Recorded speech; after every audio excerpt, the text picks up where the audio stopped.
The glass sat on the counter where my son-in-law had left it, and I stood there in the kitchen of my own house at 11 o'clock at night, afraid to touch it. Let me back up. My name is Dorothy. I turned 64 last November, and I live in a house I've owned for 31 years in Oakville, Ontario. Same street, same maple tree out front, same creek on the third stair that my late daughter Nora used to skip over when she came home past curfew. The house hasn't changed much. I have.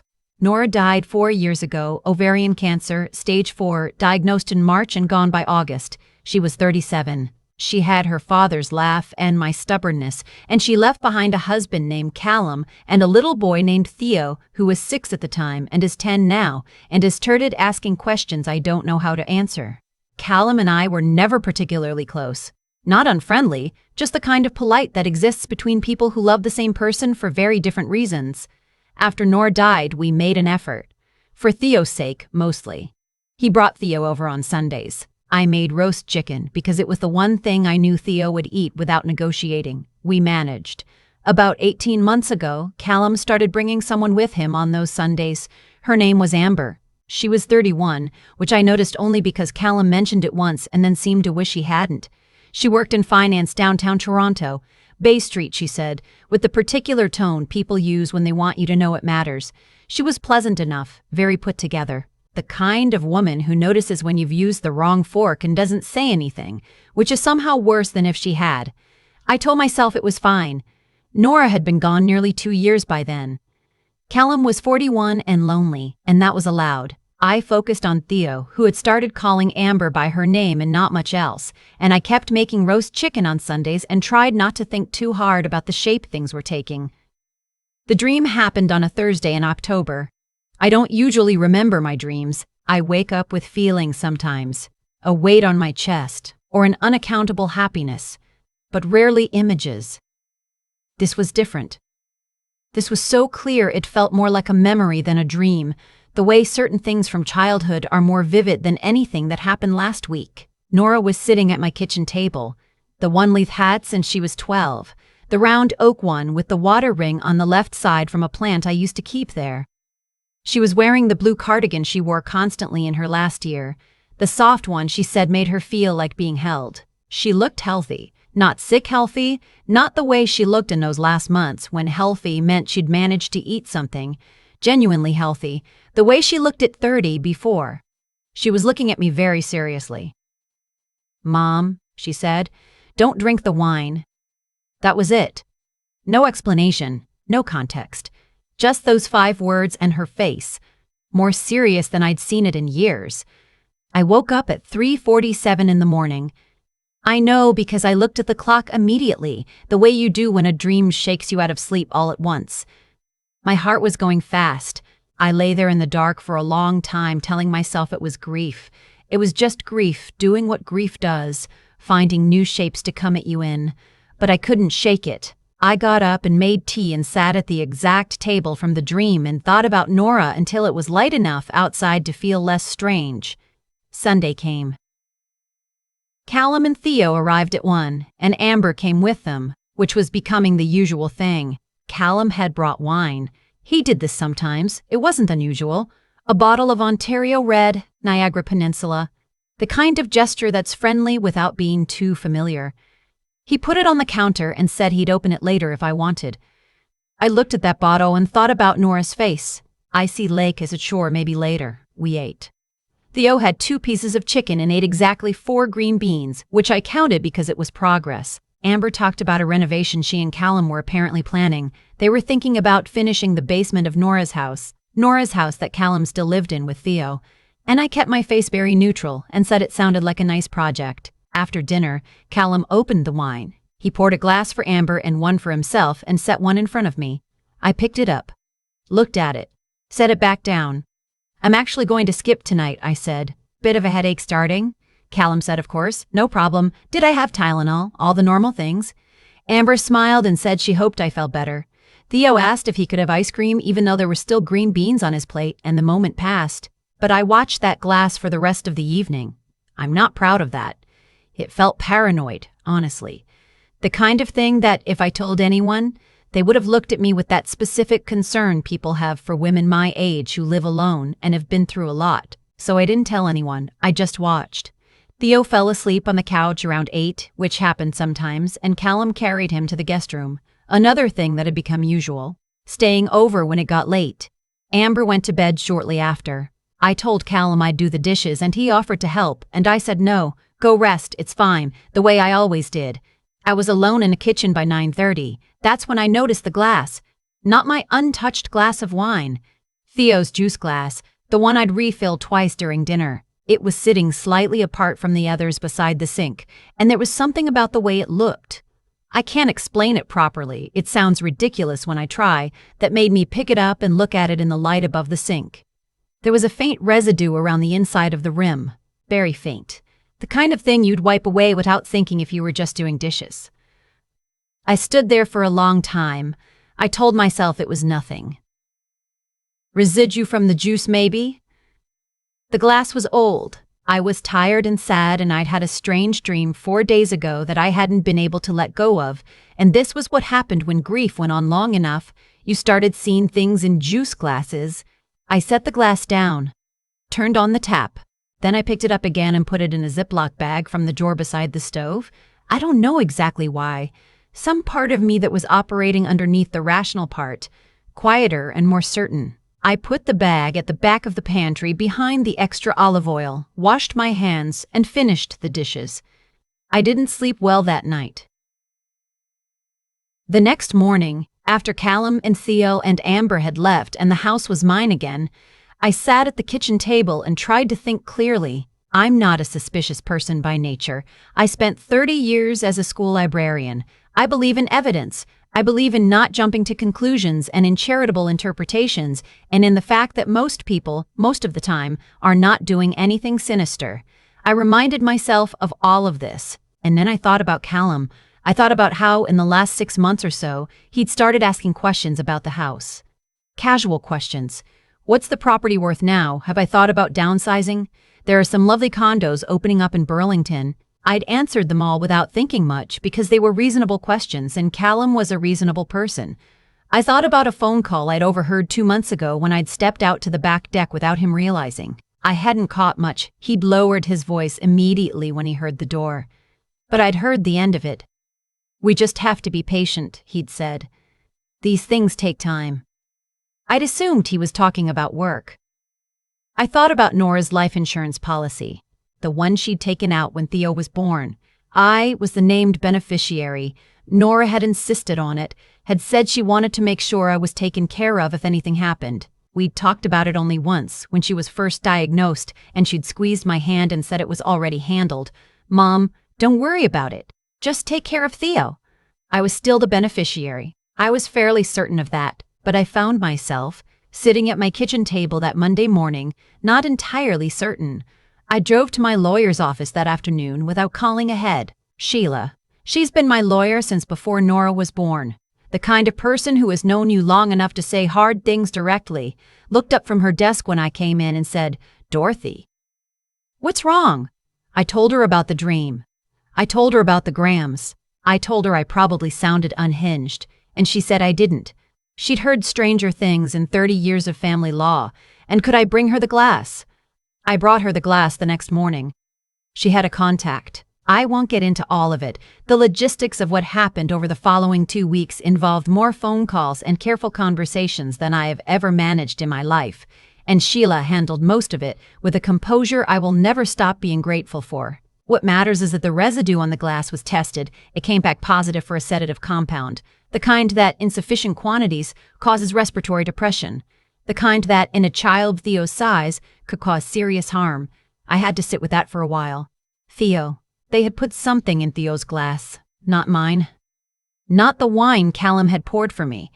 That came back clean when Sheila arranged to have the bottle tested as well, which I had thought to keep, some instinct again, and I'm grateful for it. Theo's glass. My grandson's juice glass, refilled twice by Amber while I was getting the chicken out of the oven because she'd offered to help and I'd said yes. Once I knew that, other things came into focus. Nora's life insurance policy. I called the insurance company and spent 40 minutes on hold. and then spoke to a representative who informed me, after I gave her all the necessary identifiers, that the beneficiary on the policy had been changed. 8 months ago. The new beneficiary was Callum, as Theo's guardian, which was legal. He was Theo's father and Nora's husband, and he had had the right to make that change after Nora died. I hadn't thought to check, I hadn't known to check. But Theo was the secondary beneficiary. Theo, who was 10 years old. If something happened to me, and then something happened to Theo, the policy, and my own estate, which was not inconsiderable, 31 years of owning a house in Oakville would revert to the next of kin, which was Callum. I called my bank. I'd added Callum to my account 2 years ago in a moment of post-grief practicality, thinking it would be easier for Theo's expenses. I removed him that afternoon. I changed my will the following week. All of this I did quietly, telling no one except Sheila, who is constitutionally incapable of being rattled and whom I trusted completely. I went on making Sunday dinners. I smiled at Amber and asked about the basement renovation. I watched Theo eat his 4 green beans and felt something so specific, I don't have a word for it. Love and fury and fear all pressed together into something that sat in my chest all week and didn't move. Sheila had a contact at the OPP. That's the Ontario Provincial Police. I want to be precise about this because what happened next involved careful coordination, and I want to give credit where it's due. A detective named Sergeant Watts came to Sheila's office on a Wednesday afternoon and sat across from me and listened without interrupting while I told him everything. When I was done, he asked 2 questions. The first was whether I was safe. The second was whether I could continue behaving normally for a little while longer. I said yes to both. What I didn't know at that point, what the investigation revealed over the following month, was the full shape of what Callum and Amber had planned. Amber was not, as I'd understood it, simply a woman Callum had started seeing after Nora died. They had known each other for nearly 3 years. They had met at a conference in Calgary 14 months before Nora's diagnosis. Their relationship had been ongoing, quietly, carefully, through all of it. Through the diagnosis, through the treatment, through Nora's death. Through every Sunday dinner and every birthday and every time Callum had hugged me at the cemetery on the anniversary of Nora's passing. What they wanted was uncomplicated, in the way that ugly things often are underneath. Callum wanted the house, both houses, Nora's and mine. He wanted the insurance money and the estate. He'd done the math, Sergeant Watts told me later, quite carefully. With me gone and Theo in his care and no complications, he was looking at over $2 million in combined assets. The plan for Theo, I've had to find a way to live with this, and I'm still working on it, was not immediate. The sedative in Theo's glass was a first step, Sergeant Watts explained, in a longer process of building a medical narrative. A child with unexplained health episodes. A child who needed more care than a grandmother could provide. A gradual shifting of access and guardianship. They were patient people. They'd been patient for 3 years already. I think about Nora knowing somehow. I think about her sitting at my kitchen table in that blue cardigan. I don't know what I believe about what happens after. I was raised United Church, and I've been ambivalent about most of it since I was 40. But I know what I saw, and I know what it told me. And I know that I listened. That part matters to me. That I listened. Callum was arrested on a Thursday morning in January at the house he'd shared with my daughter, while Theo was at school. Amber was arrested at her office on Bay Street, which I admit I found grimly appropriate. The charges were serious: administering a noxious substance, criminal negligence, conspiracy. There were additional financial fraud charges related to the insurance policy change, and some other things I'll leave to the lawyers to describe properly. Theo was with me by noon that day. Sergeant Watts had arranged it so that there was a social worker with me when I picked him up from school, so that someone trained in these things could help with the conversation I'd been dreading for weeks. Theo sat in my kitchen, the round oak table, the water ring from the plant, and asked questions I tried to answer as honestly as I could without giving him more than a 10-year-old should carry. The one that stopped me was the last one. "Is my dad coming back?" I looked at him for a moment. His grandmother's eyes. Nora always said that. He has Dorothy's eyes. "Not for a long time," I said. "But I'm here. I'm right here. I'm right here." He nodded and asked if there was any chicken left. There was. There always is when Theo's coming. He's living with me now, full-time. We redid the guest room. He picked out the paint himself, a blue that is almost exactly the color of Nora's cardigan. which I noticed and didn't say anything about. He's doing well at school. He's eating more than 4 green beans. He still skips the 3rd stair sometimes out of habit or instinct, and every time he does, I think of his mother at 16, coming home past curfew, trying not to wake me. She always did anyway. I was always awake. Callum's case is working through the courts. These things take time, his words, from that phone call I half overheard, and I've thought about that more than once. Amber accepted a plea agreement. The details of the sentencing are still being finalized, but the prosecutor has told Sheila to expect something significant given the involvement of a child. I started seeing a grief counselor, which I probably should have done years ago. She says it's not unusual for people who've experienced complicated loss to have vivid dreams, particularly involving the person they lost. She says the brain finds ways to process what we can't consciously hold. She is kind and practical, and I appreciate her. I haven't told her that I think Nora was actually there at that table in that kitchen. Some things you keep. I'm not the same person I was before any of this. I was already different after Nora. Grief changes the architecture of you, rearranges things you thought were fixed. But this is something else. I know now what it feels like to be a target in your own home, to smile at someone across your own dinner table while knowing what you know and not being able to say it. I know what it costs. I also know what it's like to be found, in the dark, by someone who loves you. The maple tree out front is just starting to bud. It does this every April, right on schedule, without any help from me. Theo noticed it this morning on his way to the bus and said something about it. I didn't catch the words. He was already halfway down the walk. But he was looking up at it, at the new green, just starting to show. And for a moment in the morning light, he looked so much like his mother that I had to hold the door frame. Then the bus came and he ran for it, and the moment was over. I stood there a little longer in the doorway of my house, listening to the street. Some things you hold on to. Some things hold on to you. I think she knew I would listen. I think that's why she came. I've thought a lot about what made the difference. Not the dream, or not only the dream. What made the difference was that I didn't talk myself out of what I knew. That's harder than it sounds. I'm a practical woman. I spent 30 years in a school library teaching children to look for evidence, to check sources, to not accept things simply because they felt true. And here I was, at 64, standing over a kitchen sink at 11 o'clock at night, taking a juice glass seriously because of something my dead daughter told me in a dream. Every reasonable part of me said to put it back and go to bed. And I didn't. I put it in a Ziploc bag and hid it in the pantry, and that decision, that small, slightly ridiculous decision, is the reason Theo is sleeping down the hall from me right now. I think about Callum a lot. Not with hatred, though. I understand why people would expect that. More with a kind of bewildered sadness. He had a child.